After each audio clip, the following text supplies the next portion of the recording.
윤여정 선생님의 20대 때의 얼굴을 일종의 아바타, 클론의 캐릭터를 만들어 놨어요. 표본이 되는 20대 때 얼굴을 찾았어요. 디에이징 작업을 해서 같이 또 섞어보고, 이걸 입힐 섀도우 액터의 얼굴 데이터도 필요해요. 그분들의 얼굴 데이터를 촬영하고 학습을 시키고, 그런 다음에 광고 촬영을 진행을 한 거죠. 안녕하세요. 가상얼굴 기술개발 기업 디오비 스튜디오의 오재욱 대표입니다. 저희는 가상얼굴 기술로 버추얼 휴먼을 만들고 있는데요. 사실은 여러분이 보고 계신 이 얼굴도 AI가 생성한 가상의 얼굴이거든요. 불쾌하골짜기 현상 느끼셨나요? 못 느끼셨죠? 이제부터는 제 본 얼굴로 말씀드리도록 하겠습니다.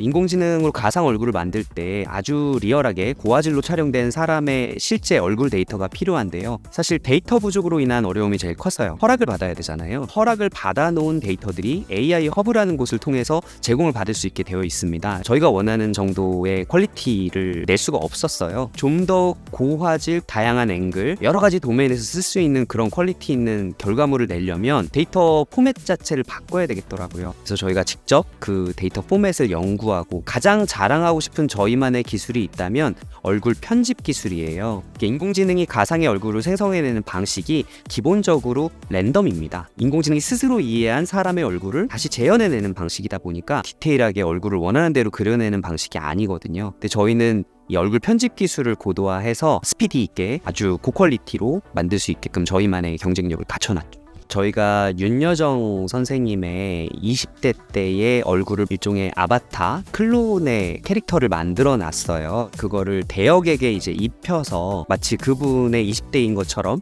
연기를 하게 만드는 방식이었거든요. 첫 번째로 해야 될 일이 데이터의 확보입니다. 표본이 되는 20대 때 얼굴을 찾았어요. 40대 때, 30대 때 활동하셨던 자료들도 추가로 학습을 시키고요. 이걸 입힐, 섀도우 액터의 얼굴 데이터도 필요해요. 얼굴형이 유사한 사람들이 56명이 모집이 됐습니다. 그분들의 얼굴 데이터를 촬영하고 학습을 시키고, 또 윤여정 선생님의 얼굴 데이터를 디에이징 작업을 해서 같이 또 섞어보고, 다양하게 모델링을 하면서 그 얼굴을 만들어 놨어요. 그런 다음에 광고 촬영을 진행을 한 거죠. 간과하면 안 되는 것이, 인간을 대체하는 것이 버추얼 휴먼의 목적일까? 그 부분은 좀 생각을 해볼 필요가 있어요. 왜냐면 인간을 보완하는 수단으로서도 굉장히 잘 활용될 수 있는 것이 버추얼 휴먼이거든요. 실제 인플루언서들과 촬영을 하는 거에 비하면 비쌀 수밖에 없어요. 사람을 촬영해야 되고, 그 다음에 딥러닝으로 모델링을 해야 되고, 그걸 합성해야 되고, 일회성으로 비용을 계산하면 오히려 비용이 올라가죠. 근데 장기적으로 놓고 봤을 때는 셀럽이 기업하고 계약을 하더라도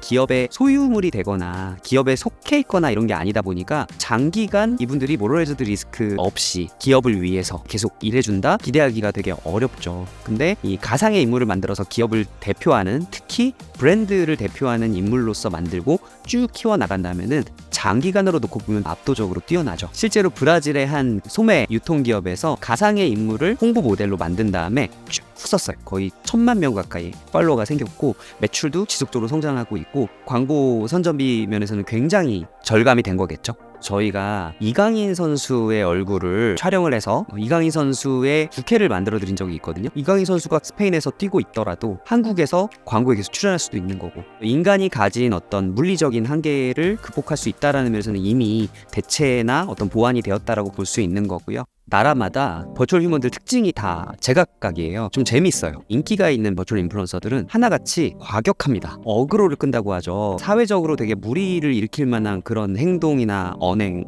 같은 걸 해요. 우리나라로 치면 젠더 이슈를 건드린다든지, 여야 정치 이슈를 건드린다든지, 익명성을 주잖아요. 메시지를 사회에 던질 때 익명성 뒤에 숨어서 버추얼 휴먼으로 대신 던지는 거죠. 사이다 같은 효과가 있다 보니까 팬덤이 굉장히 탄탄하게 형성이 되는 거예요. FN 메카라고 하는 버추얼 인플루언서 미국에 있는데 팔로워가 1000만 명이 넘어요. 그리고 일본의 경우에는 미를 추구하는 버추얼 휴먼들이 많아요. 이케아 모델로 활용됐던 이마가 있고, 영국에는 다인종이 살아가는 나라잖아요. 흑인 모델을 계속 만드시는 회사가 있는데, 슈두라는 유명한 흑인 버추얼 인플루언서가 그 회사 소속이고, 사실 지금 활동하는 버추얼 휴먼들이 여성이 훨씬 많잖아요. 그 이유는 그냥 제가 추정하는 건데, 아무래도 새로운 인물을 만났을 때에 사람이 경계심을 빨리 푸는 게 남성보단 여성 쪽이거든요. 이게 첫 번째 추측이고요. 두 번째로는 개발하시는 분들이 남성분들이 좀 많아서 자기 이상형을 만드시는 게 아닌가. 여성 버추얼 휴먼의 남성 팬덤은 뭐 예쁘다, 아름답다, 외모에 대한 칭찬 이런 것들이 많으신 것 같고,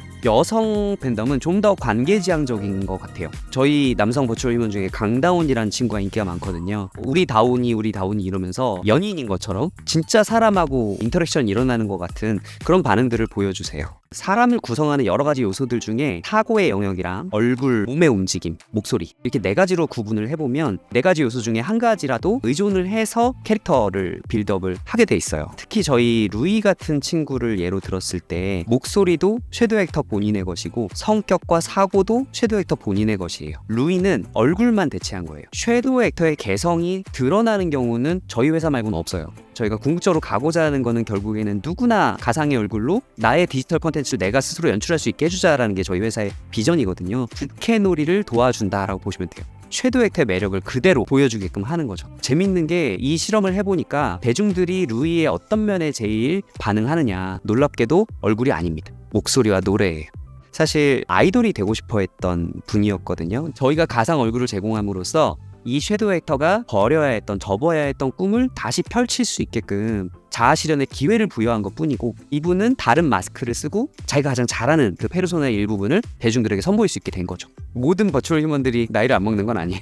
루이는 나이를 먹습니다. 많은 기업들이 나이를 먹지 않는다라는 걸 굉장히 많이 강조를 하세요. 근데 그거는 역설적으로 섀도우 액터의 개인이 가지고 있는 끼 있죠. 그 부분에 대한 건 간과한 내용이에요. 결국은 사람의 끼를 살려주는 쪽에서 가상의 존재들을 만드는 것이 오히려 더 매력적이고 현실적으로 와닿는 그런 컨텐츠로 부가가치를 낼 수 있다고 보거든요. 미래의 우리의 디지털 라이프가 어떻게 될까? 두 가지가 있는 것 같은데요. 첫 번째는 자아실현의 기회가 된다는 거예요. 얼굴도 바꾸고 이름도 다르게 붙이고 전혀 다른 활동을 해보면서 내가 생각하지 못했던 경험들을 하는 거잖아요. 시간의 한계나 공간의 한계를 넘어서는 새로운 시도들을 할 수 있게 도와주는 게 버추얼 휴먼이 됐다고 볼 수 있고요. 두 번째는 그 자체가 재밌으니까. 애니메이션 속의 캐릭터나 로봇 같은 그런 존재들을 보다가 실제 사람 같은 존재인데 가상의 존재가 나온다?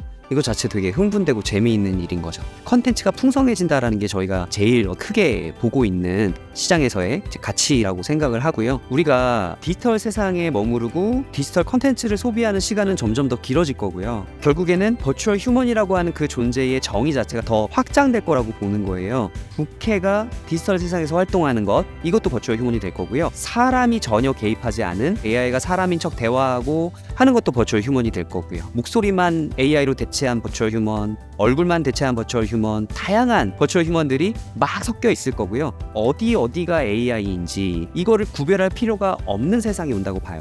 본질적으로는 사람과 AI가 다 서로 섞여서 살아가게 되지 않을까, 이렇게 생각이 됩니다.